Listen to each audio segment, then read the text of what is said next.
we are ready to start as well.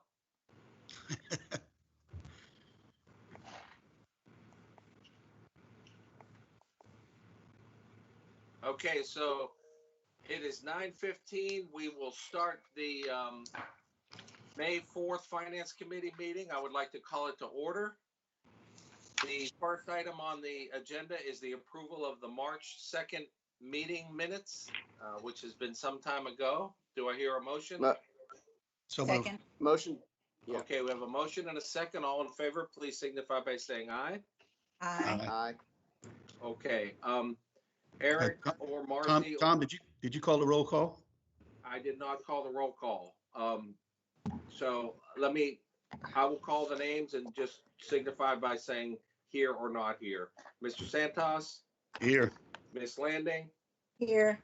Mr. Rambo, Here. unanimous. Unanimous. What a great committee we have. I've always said that. Okay, so public comments. I did not see any in the public comments section. Is that accurate? That is correct. Okay, so we will move into budget review. Before you get started, Marcy, I want to say a few things, not only for the public, but also for our fellow council members and mayor. This agenda item is in no way an attempt to do the work of the budget committee meeting. The budget committee is the budget of the whole with mayor and full council, and that's where the work will be done. What we'd like to do, the four of us, that we've done all along, is make sure we have a pretty good understanding of the details that are going to be discussed at a budget committee meeting. So with the pandemic that we've all faced, as we all know, this is going to have negative financial effects to this town, not only from a decrease in revenue, but from an uncertainty standpoint. So we asked Eric and Marcy to put their heads together and try to discuss with us today, basically, for lack of a better word, a plan that would help us get to a budget by July 1st and then have a year of execution so that we can protect the town, protect our resources, and make sure that the public is aware of how we're spending their money. So Eric or Marcy, who would like to take this?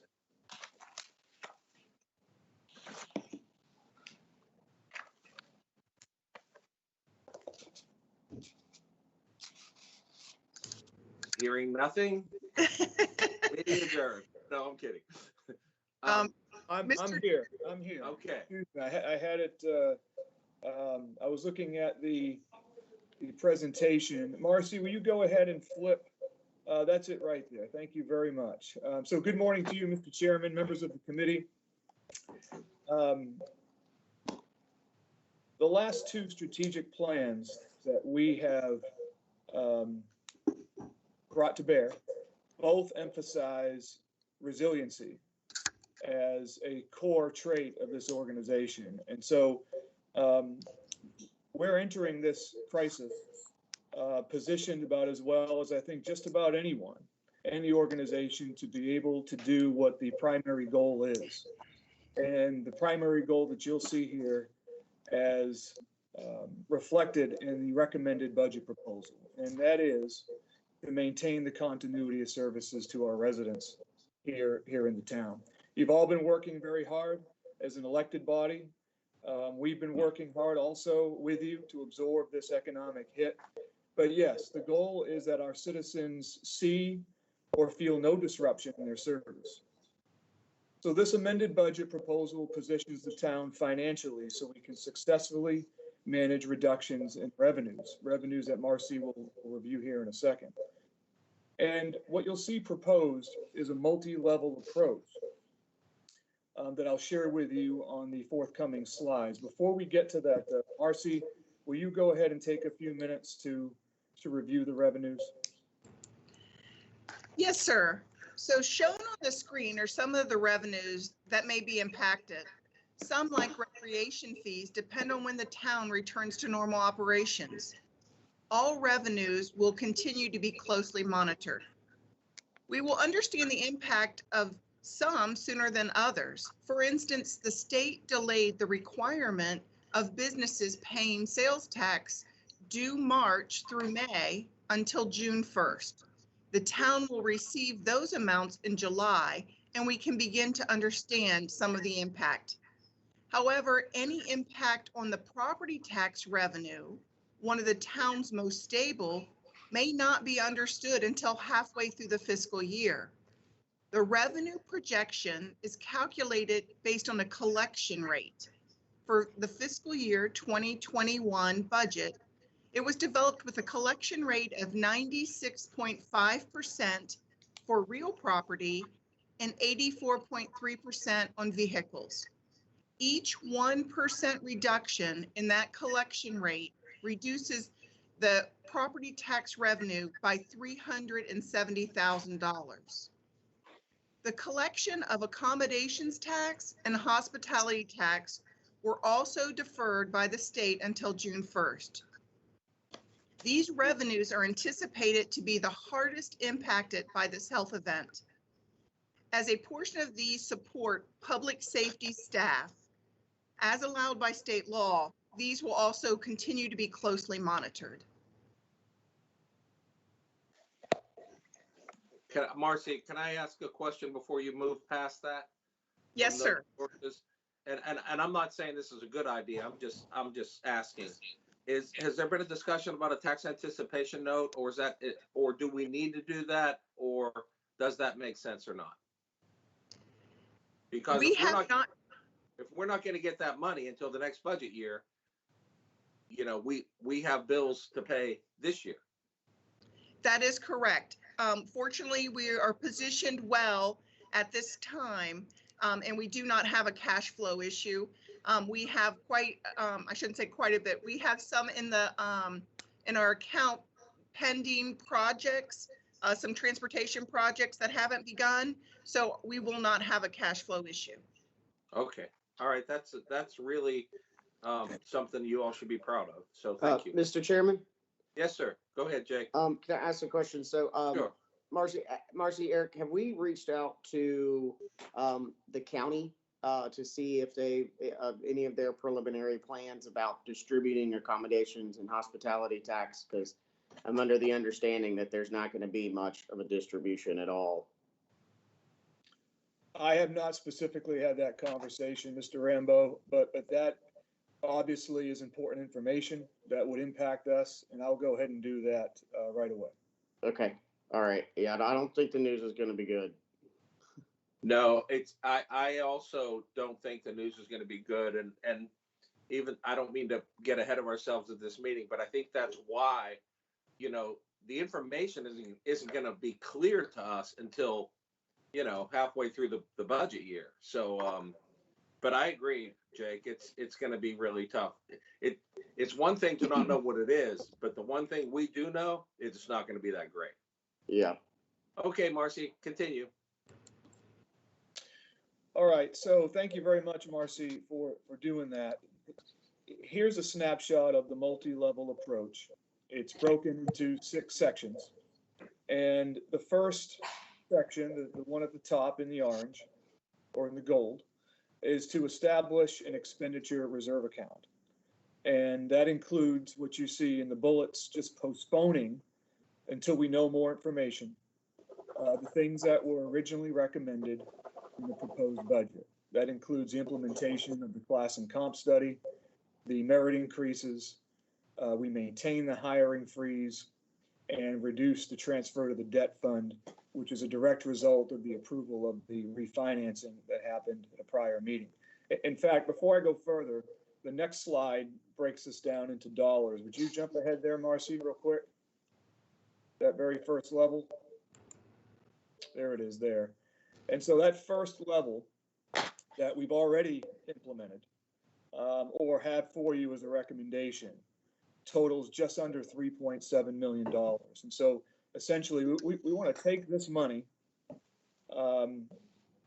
move it from salary account into effectively a contingency account, a reserve account, and have it sit and wait, knowing that that money could be used to plug operational gaps depending on how revenues come in.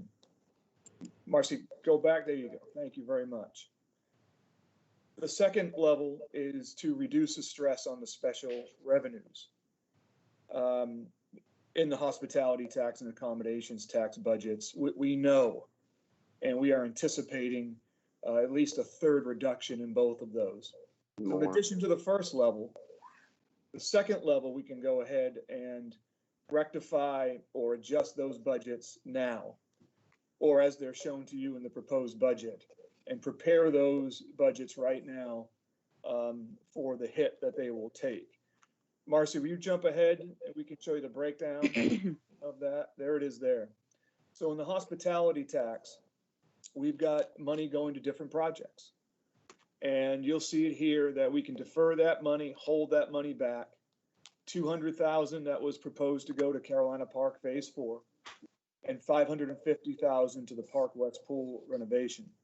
Recall that these amounts going towards these projects weren't enough to do a capital project anyway. We were piecemealing together resources for future construction. We also want to place a hold on the public safety training facility, which has $1.5 million of hospitality tax in it. So we're deferring, holding off on these projects as a way to brace and reduce stress on these revenues. On the accommodations tax side, you're looking at a partial deferment of the Medal of Honor amount to $300,000. That's a recommendation that is up to council. But we think those moves right now can generate us just over $2.5 million of clearance in those funds. Can you go back, Marcy? Those were the first two levels. The third level is reevaluating our capital projects, which utilize funding that could support operations. And we've done that now. Please keep in mind, I'm only suggesting projects that have funding that can support operations. Many capital projects, where they're funded by impact fees or they're funded by tax increment financing, many of those are governed by state law, and the money can't simply be moved to support operational expenditures.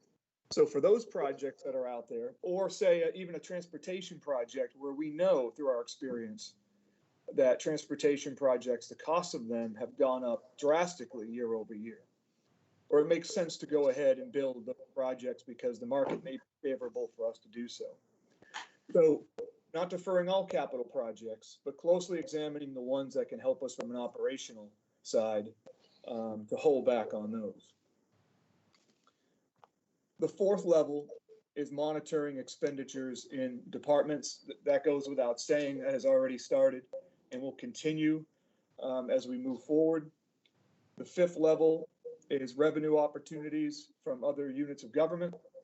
And then the sixth level is, if necessary, the utilization of our unassigned fund balance, which is something we've saved up for and we've been preparing for, all with the idea, all of these levels have the objective of not disrupting services to our public.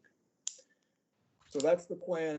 That's the plan forward that we're proposing to you, and it's reflected in the budget that that will end up at Budget Committee and then eventually on to Council. Thank you, Marcy. Eric, that's impressive. Marcy, also.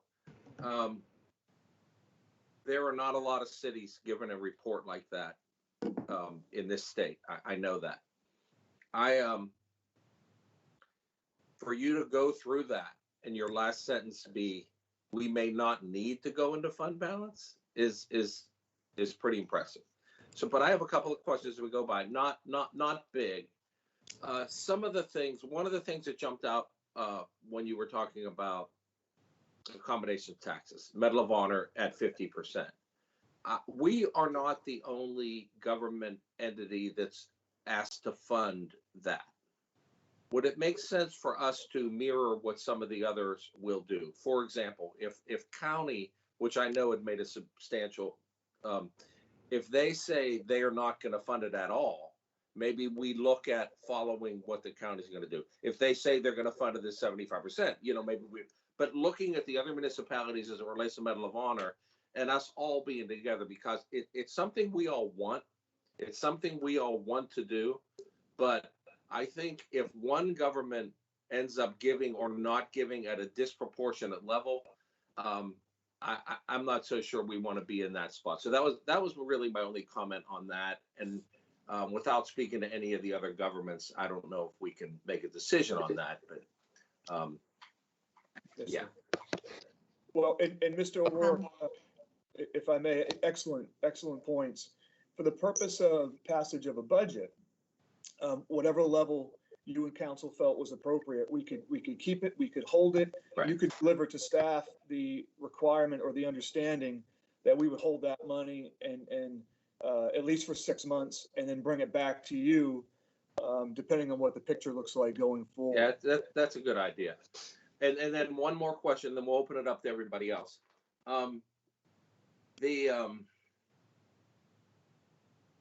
I think it's like the reserve account, the where the money will sit. Will that be a budgetary line item? Yes, it'll be a Where will that sit in the big picture of the budget? Will it be in the admin side, or will it be broken down and spread out throughout the departments? We're going to take that entire chunk of money and move it into a contingency item in the non-departmental part Okay. of the budget. And it will sit and can be utilized for whatever you need it to be utilized for, but it won't be spent. It'll just be a placeholder. It'll sit there. And then as it needs to be spent, it will come back to the council, through the finance committee, through the council for the large expenditures that we go through. And you said, I think that's like 3.7, something like that. Yes, sir. On the operational side, it amounts to about 4% of our current operating budget. So Yeah. that'll be held in reserve. But please keep in mind, any expenditure over $100,000. Got to come back You anyway. got it. Yep. Yeah, sure. We know that. All right. Well, that's really good. And questions, anybody? Open it up to the committee. Yes, Mr. Chair, I'd like to ask a Kathy. question. Sure. Okay, so first of all, I'd like to echo Mr. Demora and also to Marcy, Coach Hub. What a fantastic job y'all have done by being able to look at the numbers this quickly and say, okay, we know we have this shortfall because of things we can't control, and here's how we're going to deal with it. And it's exactly what you would want any company, any municipality, and even our country to do. So congratulations. That's the first thing, is that our citizens won't have to suffer for this. That said, we do have belt tightening, and that's important. I just want to ask two things and then throw in a comment or two.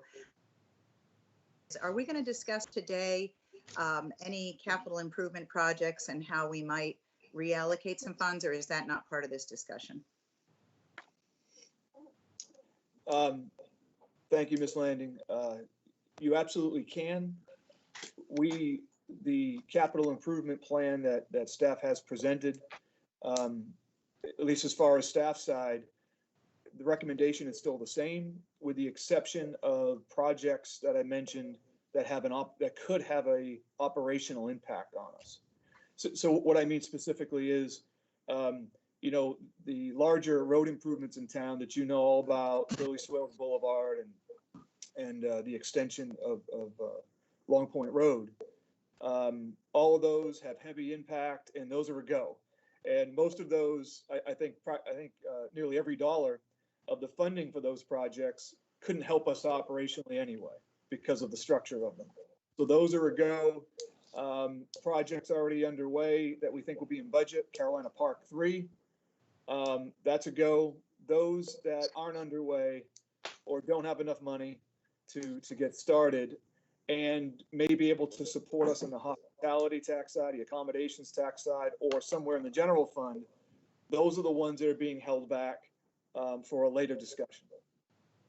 Okay, so just one of the things that came up fairly recently was this continuation of a road over in Carolina Park that now we're hearing that the developer is saying they don't necessarily need that road to be cut through. How much, is there an item somewhere that we already had that money set aside to do that road continuation? That was the developer's responsibility. So it was not a town project. Okay, so we weren't involved financially on that. Okay, interesting.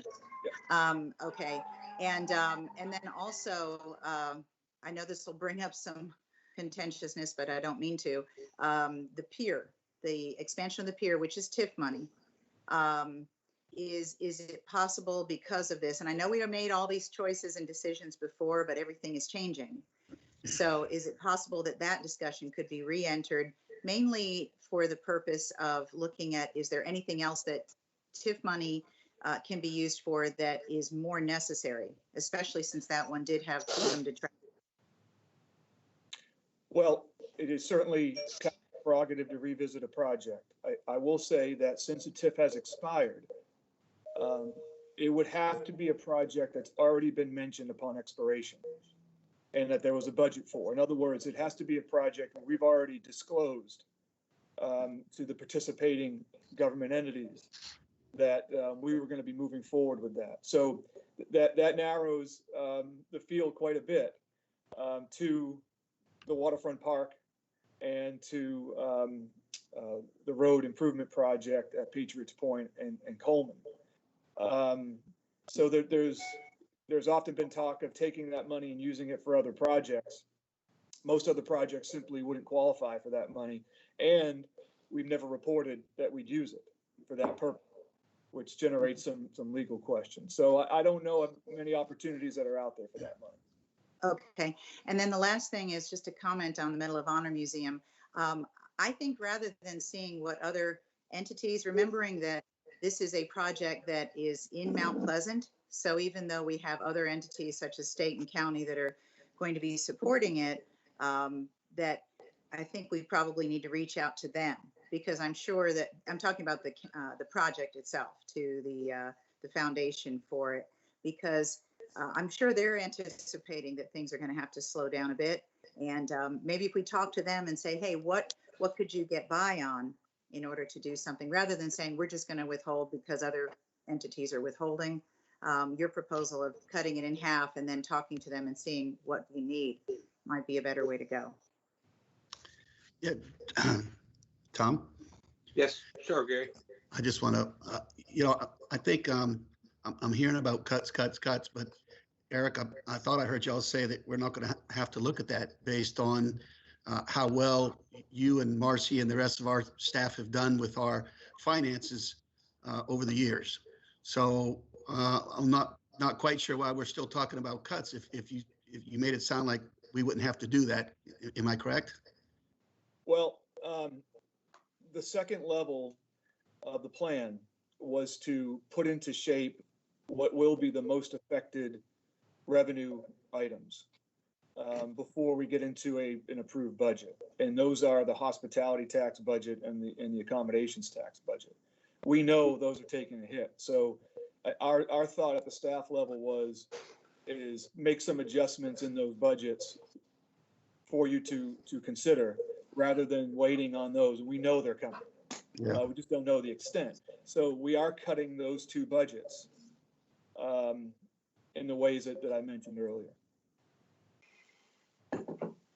Tom? Yes, please, Jake. So to touch on a couple things, the Medal of Honor Museum, it is my understanding that the county is not going to fund. It's just going to be a promise. Again, I think we should reach out to them, but that's my understanding of their plan. A couple of questions, concerns that I apologize if they were discussed. I don't think they were, but what kind of impact do we expect on something like business licensing fees, where business licenses are paid based on a company's gross revenues, and when the economy tanks, many different industries, many different sectors, gross revenues go down? Yeah. Well, and not just that, but local option sales tax is an amount Yeah. that's important. Marcy mentioned what could be a decline in the collection rate on property taxes. Mhm. And so the $3.7 million of moved money is what's going to be available initially to absorb the hit, and that we know is coming to some level in those areas. The review of some of those capital projects that can wait because they help operations will help us absorb any impact. The departmental reviews of their expenditures will certainly help. One thing that's going to likely be in our favor as we move forward next year, which is fantastic, is the decline in gas prices. You know, as a local government, we roll. I mean, Yeah. police and fire Yeah. trucks, garbage Mhm. trucks. And, That's true. That'll help. That'll definitely help absorb it. Marcy, did you want to comment on that? Yes, sir. When it comes to business license tax, it's going to be interesting because they're due July 31st. So we'll be able to see what is still there. But most businesses pay their business license tax based on the calendar year 2019. So if a business has experienced issues this year in 2020, it would not be reflected in the amount that is due July 31st. However, this is one that we truly will get the impact potentially in fiscal year 2022, because next July they'll be paying based on calendar year 2020. So one, we do anticipate an impact this year from those that are no longer in business or have cash flow issues, but we also are going to monitor this one for next year because any revenue decrease will impact the amount of business license tax they pay next year. Okay. Another potential impact I know in the construction industry, things are continuing to move for now. However, I think the impacts in the construction industry will be more felt 3 to 6 to 9 months out as projects finish and new projects don't come up. What are we anticipating any sort of impacts in building permits and impact fees and that sort of thing? There's no question. The answer is yes. Certainly on the impact fee side, as you know, Mr. Rambo, construction is the largest part of our business license. Yeah. The largest section of it. And so we anticipate it coming in, and we're positioning ourselves as best we can to be ready for that. Okay. And this is just a general comment, and Ms. Landing, I know, does a great job with our Economic Development Committee and their meeting today. But I think there's going to be some things that we need to do as a town, as a council, to spur economic development. Things like, I know we had talked about lowering impact fees, but not only that, maybe not requiring impact fees to be paid at issuance of a building permit, maybe delayed until a CO, before we issue a CO to kind of help people with cash flow and help some of these projects get off the ground, keep people employed. So anyway, that was just a comment I had on that. Last question. How does all of this potentially impact the 2020 property tax reassessment? Do we know? Is it still going to move forward? I don't know, sir. It wouldn't surprise me if there was a decision made to delay it, say a year. I don't know that. I do know that I expect when the reassessment does happen that we will see our values increase. So I think despite what we're going through now, the future prospects for town finances when it comes to the property tax, I think are fairly strong. Marcy? Okay. I would say that in a normal year, June, the county would be sending out the information for residents on what their reassessment looks like. We would not here at the town get the data till closer to September. So that June date may get delayed, and from there it may get postponed. If they do a reassessment this year, of course, you'll have the option to roll it back to as low or that's town council's decision on where to set that rate. But the plan was in June for the notices to go out to residents. Okay. All right, sorry, I do one final question. The money that the CARES Act has given the governor, to distribute to, basically, it seems like how he sees fit, where are we positioned with that? Have we been in talks or conversations about obtaining any of that emergency relief funds from the CARES Act? Yes, sir. The biggest challenge with that money, and that's great, but it's on the expenditure side. And we do have expenses that will likely be covered, and that's wonderful. What we're bracing for is the impact on the revenue side, which, at least to date, as far as I know, there is no help on that side of things. Okay, all right, thank you. Thank you. So if it's okay, Mr. Chairman, and Marcy, let's flip ahead a couple slides, please. If you, sir, and members of the committee were comfortable, the next steps would be a recommendation to the Budget Committee, which they would meet, make their recommendation to council for a final reading. You recall we had the public hearing during the first reading of the budget. And go ahead, Marcy, next one. And if committee was so willing, we thought this type of motion would be appropriate, which is a recommendation to amend the proposed budget that you received and transfer the identified expenditures to the non-departmental reserve account and to defer and reduce funding of projects. Okay, Eric, I believe that that we could do that, but it would be really great is if you and Marcy could have a similar or exact same explanation to the whole budget committee before they have a chance to vote on this as well. It's it gets us through this year, but that's all. Honestly, I personally feel like next year's budget is going to be much harder than this year's budget because you're taking all the you've identified the sources to get us through this tough time, but next year the data's in. We know what those scary monsters are, and then we're going to have to adjust for that. So I don't think this is I think this is actually a 2-year smack in the face and not necessarily just a right now. But yeah, I think it's good. Do we Tom, I'll go ahead and make a motion if you're ready. Yeah, let's make a motion to do this and we'll move forward. Okay, I'll make a motion that we recommend to the Budget Committee to amend the proposed fiscal year 2021 budget to transfer identified expenditures to the non-departmental reserve account and to defer and reduce funding of projects as described by staff. I'll second it. Okay, we have a motion and a second. All in favor, please signify by saying aye. Aye. Aye. Okay, so we have 4 ayes and unanimous. That's great. Again, one more time, Marcy and Eric, thank you so much. Yeah, great job.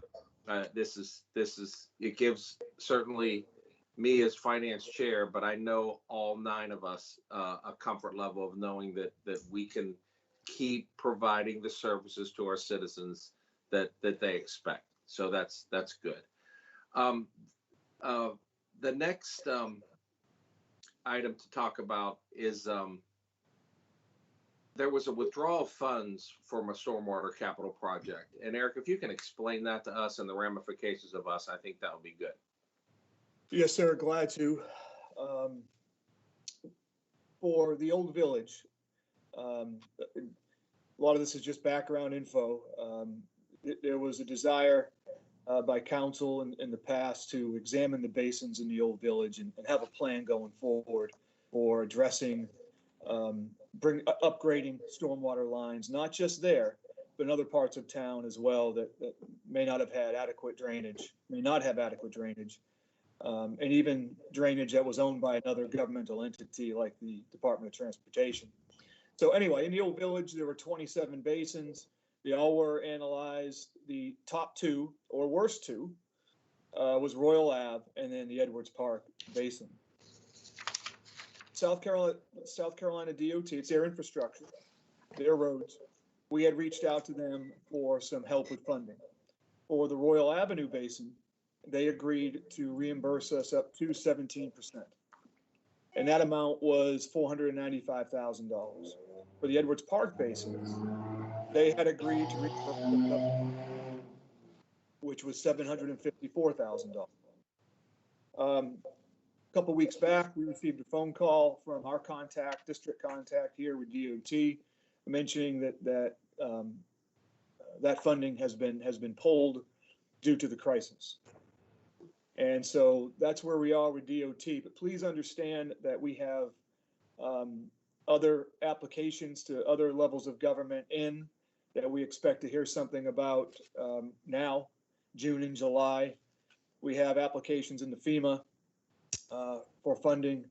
We just haven't heard word back yet. So as it stands, for both of those basins, we don't have any money allocated to be able to construct those projects that are almost entirely designed.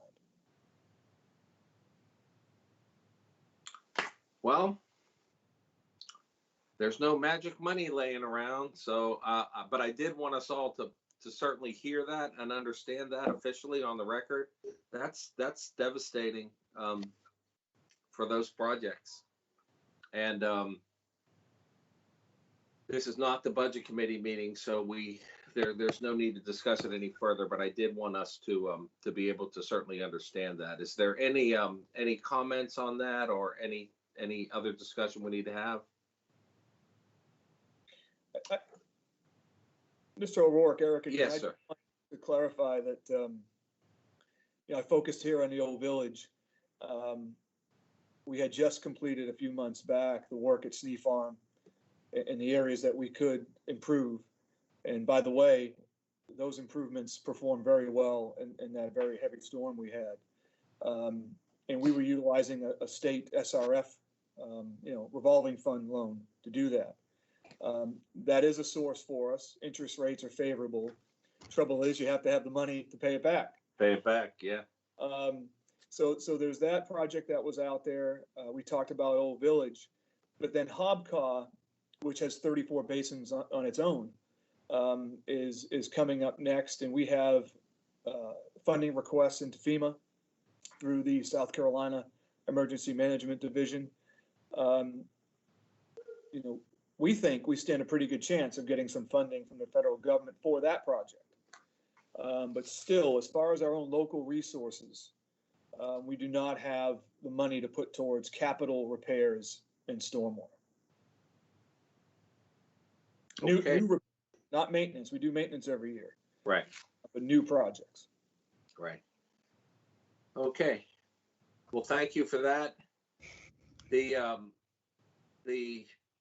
item number 8 on your agenda is the acceptance of a fiscal year 2019 hazard mitigation grant program. Please, Marcy, if you can walk us through this. Yes, sir. After Hurricane Florence, the hazard mitigation grant became available. The pre-application date was April 5th, 2019, and the full application date was May 31st, 2019. The town applied for a grant to provide funding to allow the town to hire an independent contractor to design and engineer a town-wide flood assessment map product. This grant has been awarded in the amount of $118,125, with a required match of $39,375 for a total project budget of $157,500. The grant is greater than $100,000 and requires town council acceptance of this grant. Okay. I'll make a motion, we approve. All right, we have a motion. Do we have a second? I'll second it. All right, we have a motion, a second. Any discussion on this?